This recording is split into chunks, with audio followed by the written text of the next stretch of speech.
শান্ত ছেলে, তবু শত্রু এলে অস্ত্র হাতে ধরতে জানি। Chittagong association of North America তথা আমেরিকার চট্টগ্রাম সমিতির উদ্যোগে মহান বিজয় দিবস উপলক্ষে আলোচনা সভা ও সাংস্কৃতিক সন্ধ্যা অনুষ্ঠিত হয়। তারা আগ্রহ প্রকাশ করে, তারা যেন বুঝতে পারে। ডিসেম্বরের 22 তারিখ রবিবার সমিতির নিজস্ব ভবনত কার্যনির্বাহী কমিটির সভাপতি মোহাম্মদ আবু তাহেরের সভাপতিত্বে ও সাধারণ সম্পাদক মোহাম্মদ আরিফুল ইসলামের পরিচালনায় অনুষ্ঠানের শুরুতে পবিত্র কোরআন তুন তেলাওয়াত গুজ্জি কার্যনির্বাহী কমিটির ক্রীড়া সম্পাদক মোহাম্মদ ইসা ও গীতা পাঠ গুজ্জি বিশ্বজিৎ দাস।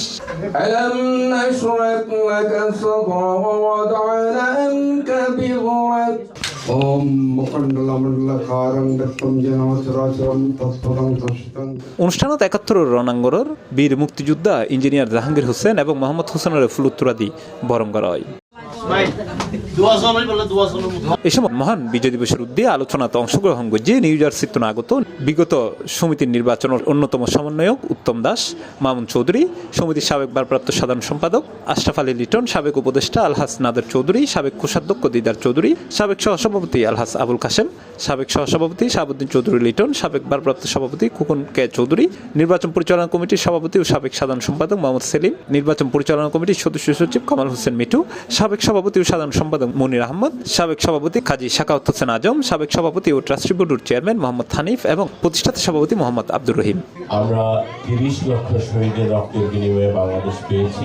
পরীক্ষা কে চালছিল, এই সাল ছিল আরে পুরো দায়িত্ব তার উপর ছিল। এই তার জন্য আমি আরেককে ধন্যবাদ জানাই। 1 নম্বরের হেডকোয়ার্টার ছিল ত্রিপুরাতে, হরিণাতে। আমি দেখতে দ্বিতীয় কয়েকজন আবার মুক্তিযুদ্ধের গল্প করতেছে। 1 নম্বরের এই সেক্টরের হেডকোয়ার্টার ছিল হরিণাতে, সেখানে 22,000 লোককে ট্রেনিং দেওয়া হচ্ছে, এরা গেরিলা। সেখানে যে লোকটি কাজ করতে হলেন major Rafiq, major Zia Rahman, captain Enam এবং ক্যাপ্টেন মাহফুজ। আর একটা ছিল এরা ছিল গেরিলা যুদ্ধ, এরা ছোট ছোট অস্ত্র নিয়ে দেশের ভিতরে প্রবেশ করতো।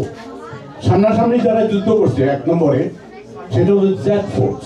এই সময় আরও উপস্থিত আছেন সাবেক সিনিয়র সহসভাপতি ফুরকান উদ্দিন, সাবেক সাংগঠনিক সম্পাদক আরিফ চৌধুরী, জামাল চৌধুরী, সাবেক কোষাধ্যক্ষ মতিউর রহমান, মেজবাহ আহমেদ, কাউসার আহমেদ, শওকত সজন, অ্যাডভোকেট হামিদ, কোষাধ্যক্ষ মোহাম্মদ শফিকুল ইসলাম, সহকারী কোষাধ্যক্ষ মোহাম্মদ নুরুল আমিন, দপ্তর সম্পাদক অজয় প্রসাদ তালুকদার, সহকারী দপ্তর সম্পাদক ইমরুল কাইসার, সাংস্কৃতিক সম্পাদক মোহাম্মদ এনাম চৌধুরী সহ আরো বোধকেই। বিয়াক শেষে অনুষ্ঠানের সভাপতি আবু তাহেরের সমাপনী বক্তব্যের মাধ্যমে আলোচনা অনুষ্ঠানের সমাপ্তি ঘোষণা করা হয়। পরে অনুষ্ঠানের দ্বিতীয় পর্ব আছিল মনোজ্ঞ সাংস্কৃতিক অনুষ্ঠান।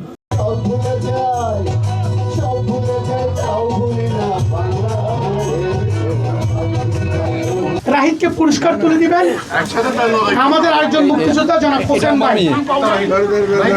সক্ষম হয়ে